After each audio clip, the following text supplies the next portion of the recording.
Even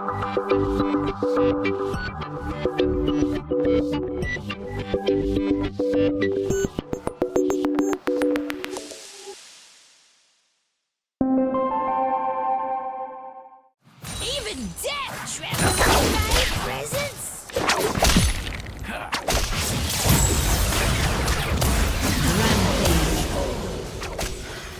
Kel sempre gostou de games, mas por causa dos compromissos da vida adulta, ou melhor, da correria mesmo, ficou bons anos longe das telas. Aí veio a pandemia. Nós éramos empresários, tivemos que fechar algumas lojas que a gente tinha e a gente ficou mais em casa. E aí foi quando eu realmente voltei a ter contato com os games e eu vi que aquilo ali era a minha maior paixão, é que me fazia muito bem e que eu não podia abandonar. Esse aqui é o meu setup, o meu PC e o meu cenário onde eu crio conteúdos e faço live stream na Twitch. Mas aqui nós temos uma família gamer. Aqui é o setup do meu marido, onde ele joga. Meu filho também tem o dele e a gente divide os consoles. Kel voltou a praticar o hobby que sempre foi apaixonada, mas também encontrou no universo dos games uma nova profissão. Como esse cenário cresceu muito, eu encontrei profissões que me fizeram ficar extremamente apaixonadas dentro desse cenário. E então eu comecei a me dedicar a fazer stream no canal, né, da Twitch e também a criar conteúdo nas redes sociais, no Instagram. Kel tem razão. O mercado dos games acompanhou o avanço da tecnologia e tem conquistado cada vez mais espaço. O Brasil é o maior país da América Latina nesse mercado, movimentando cerca de 11 bilhões de reais em 2021, de acordo com uma empresa internacional especialista em análise de jogos e esportes eletrônicos e pesquisa de mercado. Quando a gente pensa em receita, retorno de investimento, é um fato porque hoje a gente tem um público realmente muito envolvido, né? Então, é um público que hoje está disposto a investir na experiência, então ele consome e ele muitas vezes quer investir, seja para adquirir algum acessório, comprar mais jogos, né? Adquirir melhores aparelhos para que a sua experiência seja cada vez mais imersiva e mais interessante. Então, tudo isso movimenta a indústria de maneira geral. O Brasil nunca teve tantos gamers e essa febre tem explicação. Antigamente, precisava de um equipamento específico para jogar, como um videogame ou computador. Os smartphones democratizaram o acesso aos jogos. Um levantamento realizado pela pesquisa Game Brasil revelou que o número de brasileiros que jogam atingiu a marca de 74,5% da população, ou seja, 3 em cada 4 pessoas. Nesse caso, eu tô falando de tudo, né? Quem joga no celular, quem joga no PC, no console, enfim. Então a gente mostra que isso é um hábito já muito presente no cotidiano das pessoas, né? E mesmo durante a pandemia, o que a gente passou nesses últimos 2 anos, esse percentual também se manteve muito consistente, né? Então mostra realmente que hoje o hábito de jogar está muito inserido, né, no dia a dia do brasileiro, é o que ele gosta, é o que ele se engaja, que ele se envolve de fato e, consequentemente, todo esse envolvimento gera um valor muito importante para a indústria de games, né, consequentemente. A pesquisa também mostra que o perfil do jogador mudou. No passado, os games eram mais restritos aos homens. Hoje, as mulheres são maioria, representam 51% dos jogadores. Isso é ótimo, né? Porque a gente traz mais opções. Consequentemente, como eu tenho uma oferta de produtos muito maior, de muita variedade, eu impacto todo tipo de faixa etária, por exemplo. Tem algumas concentrações ali, dos seus 20 aos 25 anos, por exemplo, o público mais jovem dos 16 até os 19, mas o público 30 a mais também consome, né? Então tudo isso hoje colabora para que a gente tenha um perfil cada vez mais diversificado, tanto faixa etária, tanto em gênero, sexo, enfim. Então isso é muito legal também. Ainda de acordo com o levantamento, os brasileiros de todas as idades estão envolvidos com os jogos eletrônicos, mas a faixa etária de 20 a 24 anos é a que predomina o público gamer, com 25,5% do total. Em seguida, jovens entre 16 e 19 anos, que representam quase 18%. Pela internet, conversamos com este professor e pesquisador de jogos e gamificação, para entender qual o tempo indicado para se divertir com os jogos e não afetar a saúde. O ideal é 1 hora por dia, de acordo com a Universidade de Oxford. Então, os jovens que conseguem entender isso e colocar isso em prática vão ser pessoas que vão ter uma resiliência maior, um fator de suportar frustrações, né, de uma forma que não se somatize a problemas ou qualquer outra coisa, né? Lidar com adversidades, grau de sociabilização. Os jogos são criados para fascinar e mostram um mundo bem diferente do real, com cores e sons que induzem o jogador a passar horas e horas em frente às telas. Mas, como o professor falou, a palavra-chave é conscientização e as famílias devem ficar atentas a isso, assim como a classificação indicativa dos games. É o que eu costumo dizer, os pais se preocupam muito com quem os filhos andam, né? Mas eles se preocupam com quem os filhos jogam, com os filhos estão jogando, ou até melhor, aquilo que os filhos, as filhas estão jogando. Então, o principal recurso nesse contexto é a informação. Uma coisa é gostar de jogos eletrônicos, outra é fazer disso profissão. O repórter Justiça veio no Lago Sul, em Brasília, conhecer a história do Lucas. Desde criança, ele é fascinado por jogos. Eu me interessei desde cara, eu sempre gostei desse tipo de jogo, sempre gostei de jogar com os amigos, era uma coisa que na época tinha muita lan house, tinha muito corujão que a gente fazia, então eu gostei desde criança de jogar e, cara, antes era sempre um hobby, né? Sempre foi um negócio que eu gostava de fazer para passar o tempo, quando eu não estava estudando, não estava fazendo alguma coisa. Foi assim na infância, na adolescência e como adulto também. Lucas formou em administração, mas nem chegou a trabalhar na área, porque descobriu há 5 anos que a vocação dele é ser gamer profissional. A primeira vez que eu percebi que poderia de fato dar certo era quando eu entrei no meu primeiro time, que de fato era um time bom, um time decente, vamos usar esse termo assim, porque a galera treinava mais sério, a galera tinha uma rotinazinha diária para fazer, para jogar os campeonatos e tudo mais, e começou a dar certo. Não é que a gente começou a fazer dar certo, mas começou a desenvolver naturalmente o negócio. E quando começou a ganhar um campeonatinho ali, um campeonatinho aqui, eu jogando bem, eu comecei a perceber que poderia ser algo que me traria um bem e uma felicidade de estar também fazendo isso. Uma rotina puxada como a de qualquer atleta profissional. Em termos de dedicação, treinamento, compromisso, entrega e por aí vai. Lucas chega a ficar 12 horas em frente ao computador, mas nem sempre é jogando, porque faz parte do dia a dia analisar o time adversário e pensar em estratégias e treinos táticos. O que para muita gente é hobby, para ele é trabalho sério.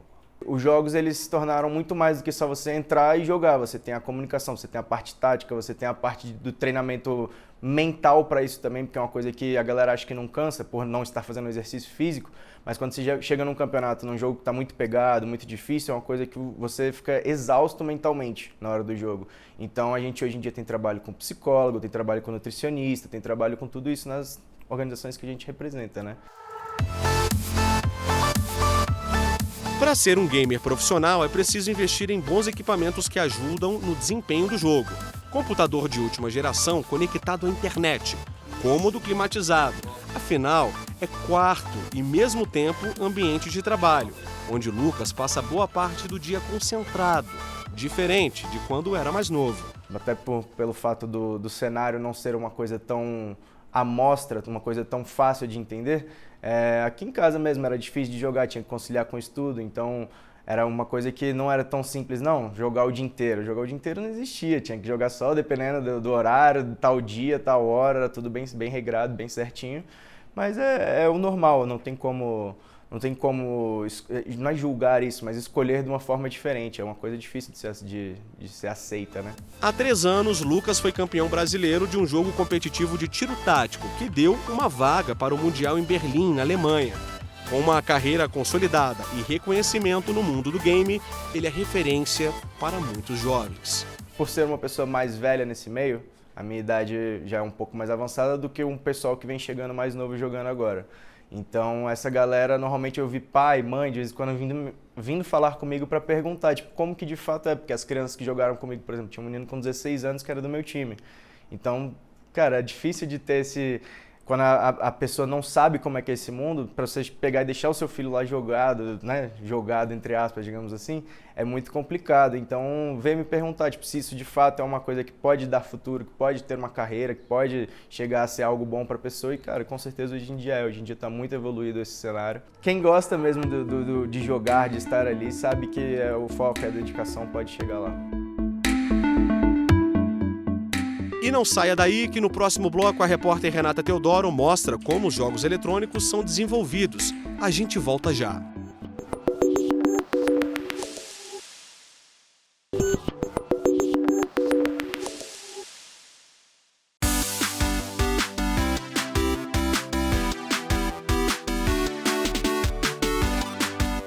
criativo, a facilidade para lidar com tecnologia e o gosto por jogos foram os elementos-chave que fizeram com que o Felipe começasse a trabalhar com desenvolvimento de games no Brasil. É uma área que movimenta bilhões. O mercado de jogo no mundo, se você ver, né, passou o cinema já há muito tempo, né, e enfim, você junta o cinema e a música e chega no jogo perto até. Mas o jogo está lá em cima, né? Ele vende bastante, é um mercado lucrativo. Formado em publicidade e propaganda, viu no mercado de games uma oportunidade e decidiu fazer outra faculdade, de jogos digitais. Em 2014, abriu a própria empresa, que funciona de forma totalmente online. Quando precisa, chama colaboradores para trabalhar em projetos específicos. Para trabalhar com game, tem que gostar primeiro, claro, tem que gostar de jogar, eu acho, assim, porque jogando você entende a visão, né, das pessoas que criaram aquele jogo, assim, você consegue entender o que é um jogo, mas você tem que ser criativo, você tem que buscar criatividade. E é igual na arte, né, igual em filme, na arte em geral, né, filme, música, pintura, você busca inspiração nas coisas e tenta criar algo novo, né? A empresa de games já lançou 3 jogos no mercado, que estão à venda numa plataforma de distribuição digital internacional, o que acarreta diretamente no tributo arrecadado. Essa especialista em direito tributário afirma que há diversos pontos negativos vinculados ao desenvolvimento de jogos no Brasil.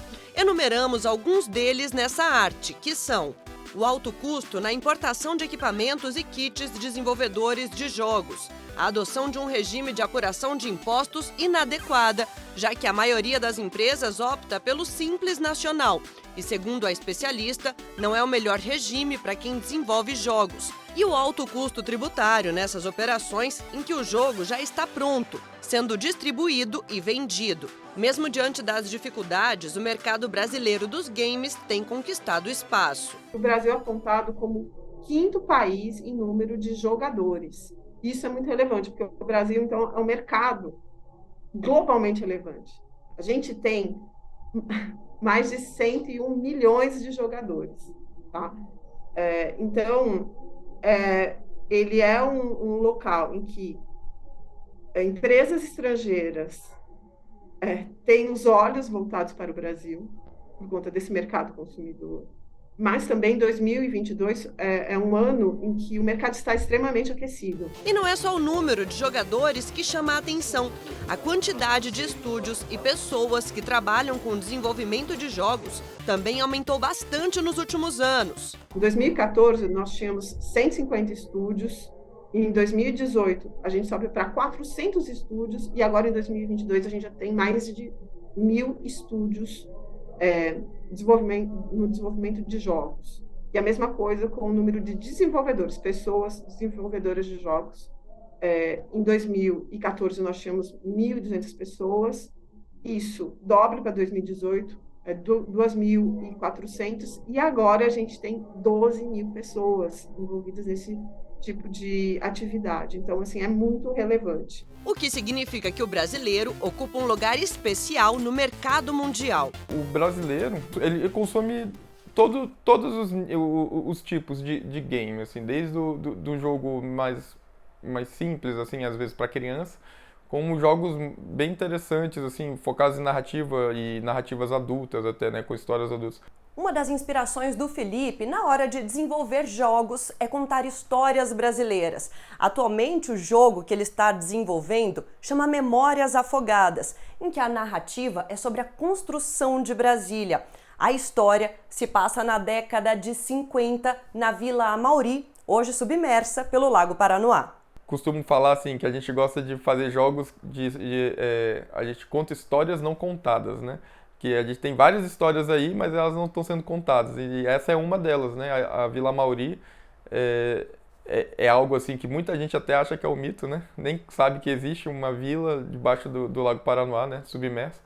E é uma dessas histórias que às vezes se perde, né? Então, isso tudo me impulsionou a produzir um jogo sobre a vila.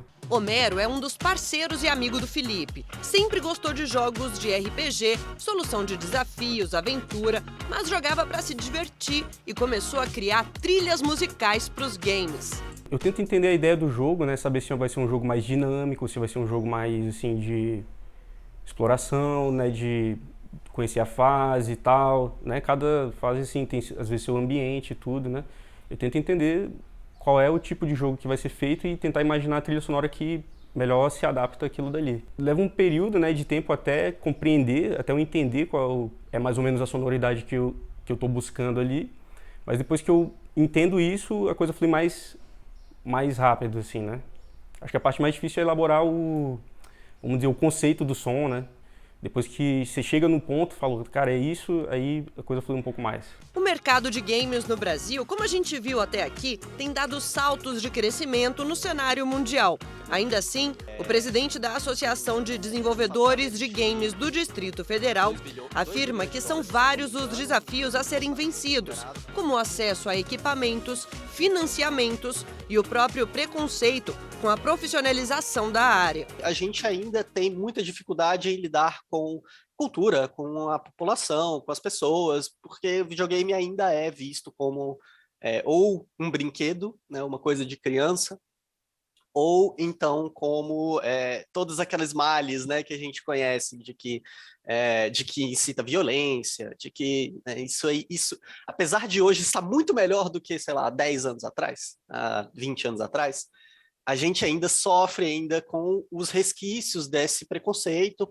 E garante que a indústria e o cenário brasileiro de games, apesar de fortalecidos, ainda estão longe do ideal. Uma realidade que os desenvolvedores encontram quando estão fazendo divulgação, quando estão buscando, né, entender o mercado brasileiro e, de uma forma geral, assim, é que ainda se tem muito preconceito com os jogos desenvolvidos no Brasil, de que por qualidade mesmo, por questão de qualidade, de achar que é um jogo brasileiro, ele não tem tanto valor, ele não tem tanto... acho que isso é um pouco da nossa relação com cultura de uma forma geral, né?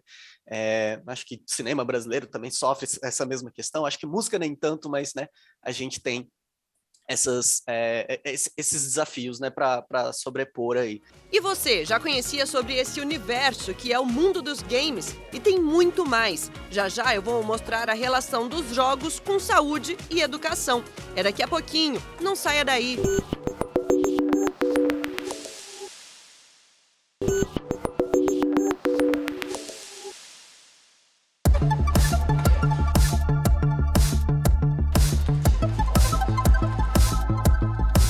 Eles já foram vistos como vilões, mas hoje em dia o universo dos games é mais bem aceito e melhor compreendido também. Nós não podemos, de forma alguma, olhar o jogo de uma maneira extremamente preconceituosa, de maneira não sabendo o que está falando e acusando um problema que muitas vezes é social a algo que inclusive nem defesa tem. E aí eu trago a importância da classificação indicativa. Se a classificação indicativa, que é feita com esmero, com cuidado, for respeitada e deve ser respeitada, não só pelas escolas, mas pelos pais, pelas mães, pelos responsáveis, essas questões já vão ser reduzidas, já vão ser dirimidas. Monitoramento, responsabilidade e disciplina. Uma mistura diante dos jogos eletrônicos que pode ser positiva. A gente pode trabalhar o jogo eletrônico e o esporte eletrônico enquanto atividade fim e enquanto atividade meio. Por exemplo, vou citar aqui um God of War. Então, o God of War é um jogo que vai trazer quais conhecimentos para os estudantes? Os conhecimentos de mitologia. A gente, no God of War, que aí é apenas um exemplo, eu poderia citar, por exemplo, Age of Mythology, que inclusive vai ter um remake agora, a Microsoft vai fazer, que é um jogo de estratégia, que também vai trabalhar com mitologias de várias etnias, de várias realidades do planeta. E esses jogos vão trazer conteúdos de mitologia, conteúdos que são lecionados ali, 6º, 7º ano do conteúdo de artes. A gente traz, por exemplo, quando a gente fala de God of War, o primeiro ensino está no inglês. Então o meu inglês ele é todo pautado no universo dos games e dos esportes. Davi é professor de Educação Física da Secretaria de Educação do Distrito Federal e trabalha com games e esportes, tanto no nível de gestão e organização de campeonatos, como na formação de professores também. O curso do Davi é uma boa oportunidade para a gente se apropriar desses conceitos, conhecer os jogos, assim, nem sempre os professores conhecem. Então, ao conhecer os jogos, se apropriar dos conceitos, até mesmo da nomenclatura, né, que é difícil para muitos professores, aí a gente consegue ter um acesso melhor, se comunicar melhor com o estudante e proporcionar essas vivências para eles. No ambiente acadêmico, os jogos eletrônicos ainda não são tidos como disciplina, e sim como conteúdo curricular da disciplina de Educação Física. A principal dificuldade que a gente, enquanto professor e enquanto escola, enfrenta é o seguinte: nós temos a Base Nacional Comum Curricular, a BNCC, e o Currículo em Movimento do Distrito Federal, mas não temos isso no ensino superior. Então, como um professor que acaba de se formar, a exemplo, na UNB, vai lecionar jogos eletrônicos se ele não tem esse contato? Como trazer isso de uma maneira pedagógica? Como transformar isso num conteúdo docente? Bom, enquanto isso não acontece, o investimento acadêmico fica por conta dos campeonatos. E quanto a isso, não há dúvidas do engajamento desses jogadores. A gente formou uma bela equipe aqui, a gente participou de alguns torneios, inclusive a gente ganhou um aqui do Distrito Federal. E foi um negócio muito emocionante para mim, sinceramente, para quem só vivia em casa. Eu já tinha jogado um campeonato, não presencial, mas online durante a pandemia. Conheci algumas pessoas com quem eu tenho amizade até hoje, principalmente amizades fortes e grandes, que eu admiro muito. E jogar campeonato o campeonato que o David organizou foi incrível, maravilhoso. A gente juntou, a gente conseguiu fazer a escola unir com a gente e conhecer mais um pouco dos jogos eletrônicos. Além do trabalho em equipe, esses estudantes desenvolvem competências e habilidades que acabam ficando de fora do conteúdo curricular. O pensamento estratégico ou até mesmo a resolução de problemas sob pressão são ferramentas que podem prepará-los para a vida adulta, fora outros conhecimentos que também estão presentes nos jogos eletrônicos. Nossa, eu fiz amizade demais depois que eu comecei a jogar. Eu sou um cara muito antissocial, não consigo falar direito, eu tenho uma trava social. Mas quando eu comecei a jogar, me interagir mais, fui me soltando, fui conhecendo mais pessoas, fui vendo que eu sou um cara legal para conversar. Antigamente eu era só fechado, não conseguia falar com os outros. Eu tive muitos problemas durante a pandemia e a maioria deles, os jogos conseguiram me tirar. Então foi uma abertura de mundo para mim. Esses jogos online que permitem com que os jovens se comuniquem, conversem com outros amigos, eles podem acabar proporcionando ali uma interação, eles podem se aproximar de outros amigos, por exemplo, da escola e brincar fora do horário da escola ali com os amigos também. Mas tudo isso com muito cuidado, com muita ressalva, porque do mesmo jeito o contato com pessoas não monitoradas ou com pessoas que eles não conhecem pode ter efeitos mais negativos do que positivos. É necessário que o Brasil inteiro possa criar espaços, polos e atendimento a esses estudantes para que a gente tenha uma nação que seja tão forte no esporte eletrônico como é no futebol. Existe um mercado muito grande que ainda não é explorado no Brasil, tanto profissionalmente, né, quanto educacional, porque as práticas de jogos eletrônicos a gente pode trabalhar com diversas disciplinas. Vai desde a matemática, da geografia, da história, da português, do inglês, da química, enfim. O leque de jogos eletrônicos é muito grande, então o professor se apropriando disso, trazendo isso para a sala de aula, isso se torna uma ferramenta educacional. Não adianta nadar contra a maré. A utilização de tecnologias digitais como ferramenta pedagógica já faz parte da nossa realidade. E quanto antes o país avançar nesse sentido, melhor será. Segundo a especialista, jogo problemático é aquele que atrapalha as atividades diárias e comuns de uma pessoa. Então, por exemplo, começa a trazer prejuízo na escola ou começa a trazer prejuízo nos relacionamentos. De maneira geral, assim, o número de horas não é um dos critérios diagnósticos, o número de horas jogadas. Mas, de maneira geral, quanto mais horas esse jovem joga, ele tira de outras partes da vida, né? Então, o videogame começa a ocupar um espaço maior do que o que é saudável dentro do balanço ali de uma vida equilibrada. David fez dos jogos eletrônicos uma profissão. Por volta de 2015, começou a fazer vídeos dando dicas e ensinando determinados jogos para as pessoas na internet. Na época, eu jogava League of Legends, um jogo que é extremamente complexo e na época não tínhamos muitas informações, só tinha basicamente em outros idiomas. Então, comecei a fazer vídeos sintetizando, colocando ali em 10 minutinhos para que a galera possa aprender os personagens. Também comecei a fazer live streams para interagir com as pessoas e a narrar campeonatos de League of Legends e outros jogos também. Assim como no futebol, nos jogos eletrônicos também surgiram os narradores e comentaristas. E assim, ele começou a carreira. Foi nesse momento que eu entrei como narrador. O narrador, ele é responsável por descrever algumas das coisas que acontecem no jogo e especialmente passar emoção em grandes momentos. Junto com o narrador, sempre existe um comentarista que analisa o aspecto geral da partida, outros elementos que muitas vezes o narrador não está de olho e especialmente coloca o público dentro do mesmo contexto, explicando coisas pertinentes ao jogo e coisas que vão ajudar as pessoas a entender o que está acontecendo na telinha.